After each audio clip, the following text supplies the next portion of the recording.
Hello everybody, today we're going to be taking a look at this canopy style fixture. However, this particular one is kind of giving off parking garage vibes. Maybe that's because of its size or the type of bulb it uses or the fact that it's a white cabinet versus a bronze cabinet that you'd see, in parks and things like that. But I've seen, white cabinet ceiling fixtures like this in, public restrooms at the park and things like that where you want it to feel a little more sanitary. And, but for whatever reason, this is kind of giving off a parking garage vibe to me. But you'll see why here in a second. This particular fixture uses a 150 watt metal halide bulb and is made by W.F. Harris Lighting. So, we have our refractor assembly here. Doesn't have any screws because they were all missing when I found this thing except for one. But I went and got some screws. Hopefully they will work for us. We'll try them out when we get to putting it together. So let's just remove the refractor here. And inside we will see kind of like this reflector assembly and some stickers.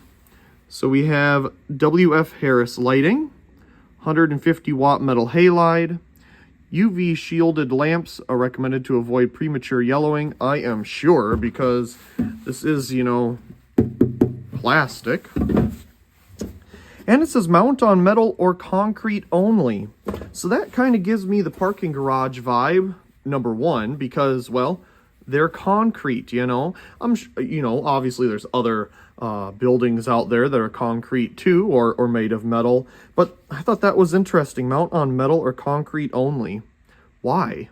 The other interesting thing to note is it's using a plastic socket. And if you look down in there, not sure if you can read it, but it says 660 watt, 600 volt. That doesn't seem like a pulse rated socket to me, especially when you're doing 150 watt metal halide in it. But it does say it UL here and whatever the other company is here that tests things. I don't know. It's just a interesting design. So we have this reflector assembly as well with these little cutouts in it, as you can see. And that kind of gives me parking garage vibes too. Mostly because you see those kind of circular ones in the parking garage. At least those are the ones I see the most, where they're putting light down, but they also have some slots in the side. So you can get a little bit more light out than just straight down, brighten it up a little bit more while still putting most of the light where you want it. So yeah, you can see it's kind of just a design in the middle of the fixture here. Interesting. So it's all mounted on this aluminum back plate, and the rest of the fixture is plastic, of all things. So let's lift this up. This is incredibly heavy to one side because of the ballast here, but I will turn this over and set it down gently enough that we don't crush the very thin metal pieces on the other side. But here you can see our advanced ballast. It is multi-tap. We have the the igniter over here and the capacitor right here. Of course, they put them far apart to keep them away from the heat of the ballast and the bulb, try to prolong their life, I'm sure. In the bottom of the plastic housing, we can see it's molded right in there, W.F. Harris Lighting. And this one it looks like it was pre-wired for 277 volt. And interesting, they have up.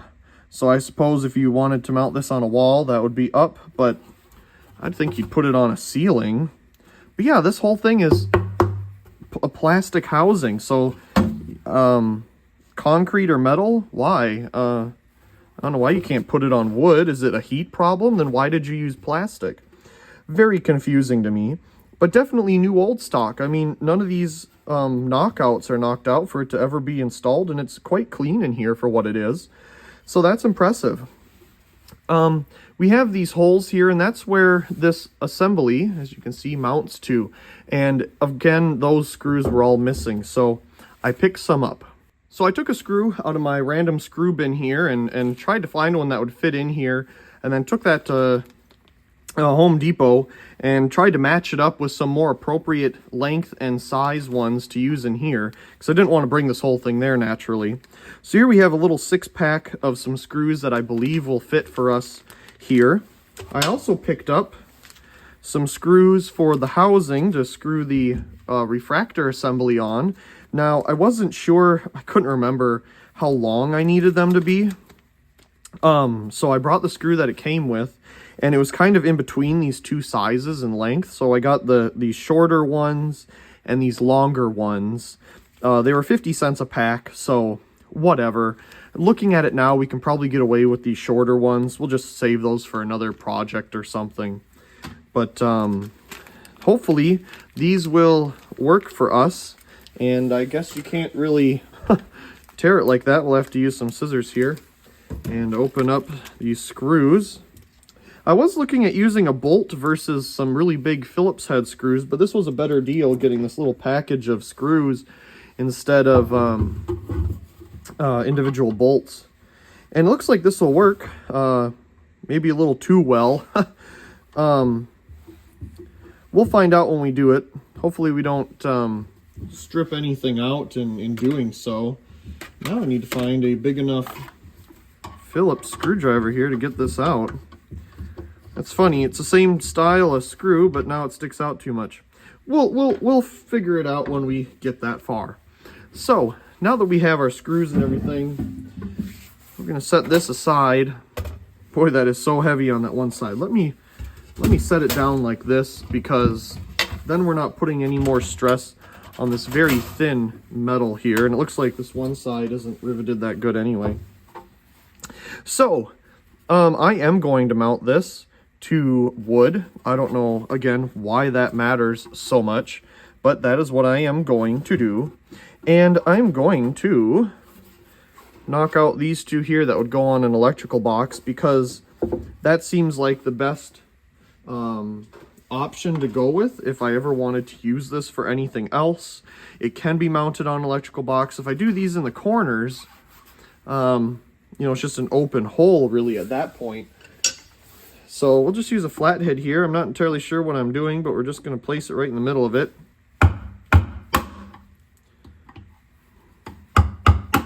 There we go. And there's a little bit of a gap there at the bottom because we do have this gasket here. And it's not perfect, but you know what? We did it. And then we'll knock out this other one too. I don't want to hit it too hard. You don't want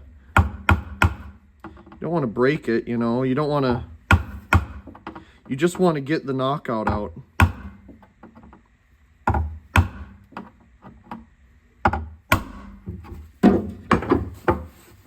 Because if you do it too harshly, you could just make it worse than what it's intended to do. There we go. And I mean, it's a little rough on this side, but that's not a problem. Now we have something to mount it.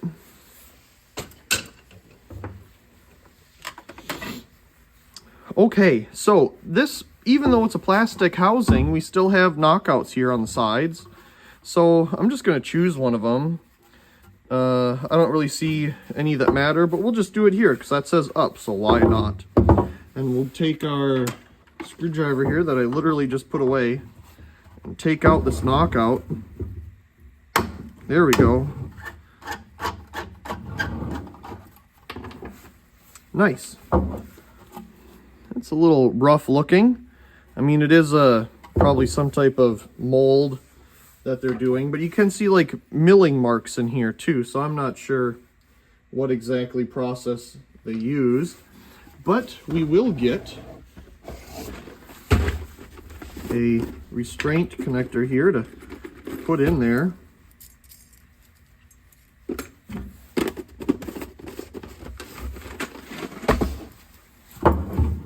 Of course, that will just screw right in here. Nice, that lines up really well. I'm happy with that. Okay, yet again, I gotta find a cord. Got a cord here, all cleaned up. Now we just gotta trim the ends and strip them. There we go. So, we'll feed that into the fixture here.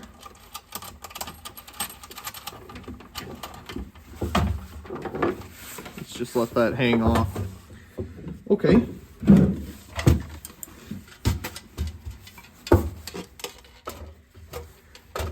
Now, all these have wire nuts on the end, like somebody, you know, just capped them off. Usually it's not like that when it comes from the factory, but maybe this time it was. Okay, we have our ground here that looks like the rivet went really sad. And we have our common and our 120 volt here that is incredibly long for some reason. I don't know why that is, but I'm going to trim it. I just don't like it that long. Okay, well, I suppose we should have some wire nuts now, shouldn't we? We gotta connect it together somehow. So let me get 3 of them here. We have our ground. That, of course, will go to the ground here. This is a very... There we go. Just looked like it was stripped way longer than it needed to be. And our 120 volt. Now, on these types of wires, there's your smooth side is going to be your main power in. That's your 120 volt. So we'll just put these two together.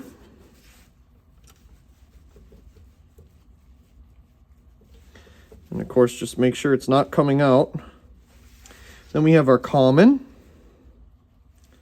That will go to our ribbed side, which is the neutral.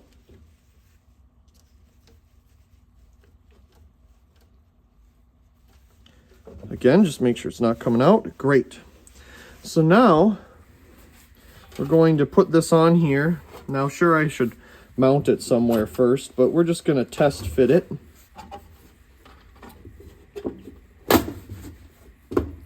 There we go. Let's see. I'm going to try to center this the best I can. And then I'm going to get our screwdriver here with a Phillips head bit on it. You know, I just had one a second ago, and here it is. And let's see what we can do with these screws. Hopefully they'll be good enough. Okay, well, that's not far enough in. Yeah, I think that'll be fine. I don't hear or feel any cracking going on, so that's good.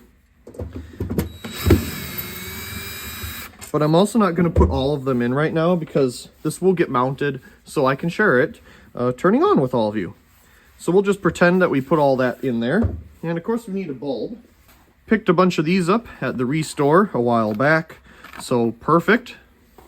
This is not a UV shielded bulb. I suppose a UV shielded bulb, maybe they're considering, you know, one of those, if it goes boom proof ones where there's an extra glass tube over the arc tube to, you know, prevent shattering at end of life if that so happens. This one's just super generic. But we'll use it because I have a bunch of them. There we go. Get a look at it in there. See right through the edge there, you can kind of see the arc tube. Not bad. And of course, our assembly that'll go over the top of it there. And while we're at it, I do believe these little screws will be perfect for what we need. So let's go ahead and just see if that will work for us. Sure enough it is. It's going in there just fine. And it's plenty long, so we'll just keep those longer ones for some other project or something. So let me go ahead and find a place to mount this.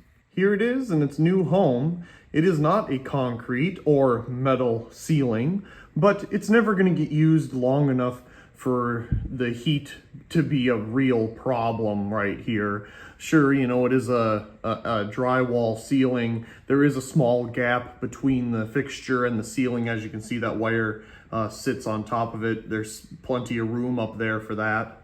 So, I mean, there's an air gap there before it touches the ceiling directly. But, I mean, 150 watt metal halide and a plastic fixture, that just seems like a problem to begin with. But anyway, we have it installed here.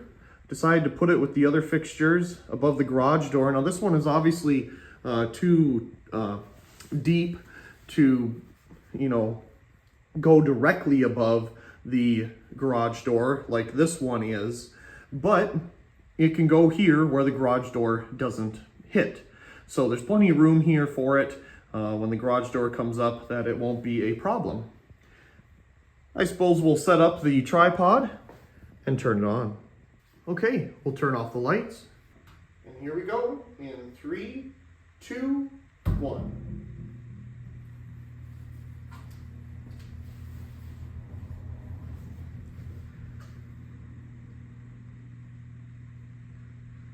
Does have some ballast noise. Love this turquoise color it's giving off right now. Definitely feels like, you know, some type of pool area. You know, oh, that's a great example too. You know, this could be used in like a pool or something. You know, like a hotel or whatever. Definitely gives off that vibe with that turquoise color. Now we're kind of shifting mercury vapor, and of course we'll let it warm up.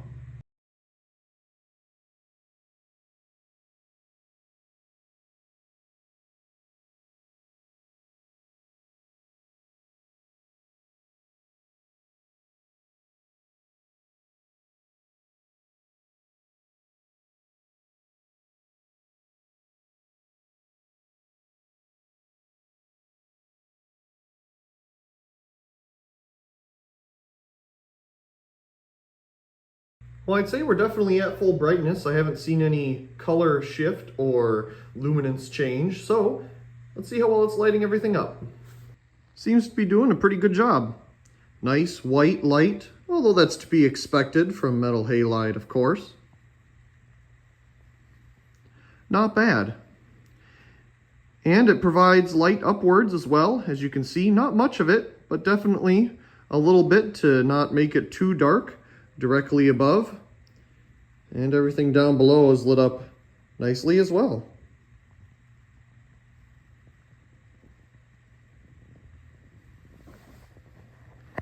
Let's get a closer look. You can see those holes in the side of the reflector, letting the little bit of light out towards the edge. Of course, there's, I'm sure, some refracting from down below upwards too.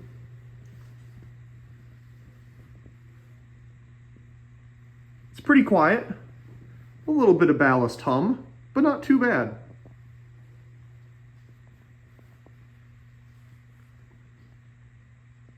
Let's go ahead and watch it cool down.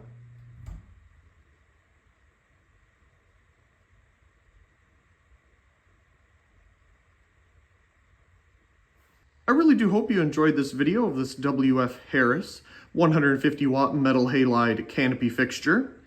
It's unique in the way that it has the light come out of the sides of the reflector assembly inside. Kind of reminds me of these fluorescent fixtures that have the holes in the top to give you a little bit more light upwards. Same type of idea. Once again, I really do hope you enjoyed, and also please comment, rate, share, and subscribe. And thank you very much for watching.